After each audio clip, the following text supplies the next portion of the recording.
कैसे ने मरियम बीबी का एक ट्वीट देखा था, वो कह रही फ़िज़ाई आलूगी के खात्मे के साथ साथ पीटीआई का खात्मा भी मेरी तरजीह है। क्या कहेंगे?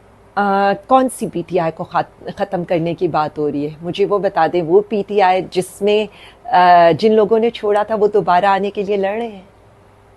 किस पीटीआई की ये बात करी है जिससे आपने निशान छीन लिया था, जिनके जो कैंडिडेट्स थे उनके ये पेपर्स आप लोगों ने छीन लिए थे? या वो पीटीआई कि जहां जबरी गुमशुदगियां कराकर आप लोगों ने जबरी प्रेस कॉन्फ्रेंसेस कराई थी?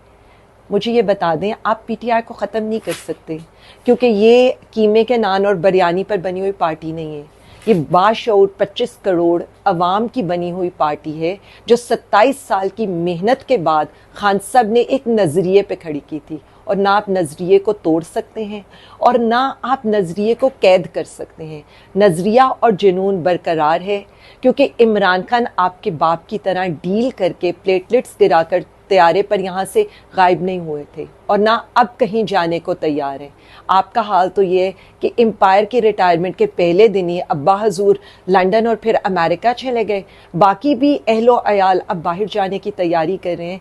तो मैं उनके लिए सिर्फ इतना कहूँगी कि अल्लाह ना चाहे, वो क्या कहते हैं, मौला ना चाहे तो कोई उसको नहीं मार सकता। तो खान चूज़न बने और इंशाअल्लाह ताला पीटीआई आप लोगों को इसी तरह से जलाती भी रहेगी, रुलाती भी रहेगी। और आपकी बातें सुनकर मुझे सिर्फ इतना है कि एफआईआर तो आप लोगों पर करवानी चाहिए, क्योंकि दहशतगर्दी की बातें, इंतशार की बातें आप करते हैं जो इस वक्त हुकूमत में बैठे हैं और चाहते यही हैं। लेकिन हम पुरअमन रहकर एहतजाज भी करेंगे, अपनी लीडर को रिहा भी कराएंगे और मुल्क का वज़ीर आज़म भी इंशाअल्लाह बनाएंगे। सारी सूरत हाल एक तरफ, जो वज़ीर आज़म इमरान खान के साथ जुल्म हो रहा है, जो जबर हो रहा है, सबसे वर्स इस वक्त वो है। इस मुल्क में ना इखलाकियात रह गई हैं, ना इंसानी इक़दार रह गए हैं और ना हकूक़ रह गए हैं। आप ये देखें कि मुल्क का वज़ीर आज़म, उसके साथ आप ये सलूक करें कि पिंजरे में उसको रखा हुआ है, उनके सेल की लाइट बंद है, एक अंधेर नगरी मची हुई है इस मुल्क के अंदर। कि आप देखें कि एक बेसिक जो आप क्रिमिनल्स को सहूलतें देते हैं, बाहर निकलने की उन्हें आज़ादी होती है दिन में, खान साहब को बाहर निकलने की आज़ादी नहीं है। यानी 24 आवर्स के लिए उन्हें कैद तन्हाई में रखा हुआ है, अंधेर कोठरी के अंदर रखा हुआ है, बग़ैर बिजली के रखा हुआ है। क्या इससे ज़्यादा तकलीफ़ दी जा सकती है? और मुझे ये समझ नहीं आती है कि हम किस तरह से कह सकते हैं उनकी तबीयत ख़राब है, उनको नाकिस और गैर मेयारी खाना दिया जा रहा है, जबकि वहाँ पर क्या था, कहीं चाइनीज़ दिए जाते थे, कहीं सिरी पाए निहारियाँ दी जाती थी, और मुल्क के वज़ीर आज़म के साथ आप ये सलूक कर रहे हैं। तो मुझे सिर्फ इतना बता दें, खान तो सह गया है, क्या ये दोबारा ये बातें सह सकेंगे जिनकी चीखें सिर्फ इसी बात पर निकली थी जब खान साहब ने सिर्फ कहा था कि मैं एसी और टीवी उतार दूंगा? आज तो ना खान साहब के पास अखबार की सहूलत है, ना टीवी की सहूलत है, ना उनको 25 दिन अपने लॉयर से, अपनी फैमिली से मिलने दिया गया। इससे ज़्यादा आप किसी के साथ तकलीफ़, अजियत का सलूक नहीं कर सकते। लेकिन मैं अपनी कौम को ये बताना चाहती हूँ कि मेरा लीडर खड़ा है सिर्फ अपनी कौम के लिए, इन 25 करोड़ पाकिस्तानियों के लिए, और वो सिर्फ ये कहता है कि मैं आपकी आज़ादी लिए बगैर जेल से वापस नहीं आऊँगा। मैडम ये बताएं, बुशरा बीबी की रिहाई कितनी नेक शगुन है, खान के लिए, पीटीआई रहनुमाओं के लिए, वर्कर्स के लिए?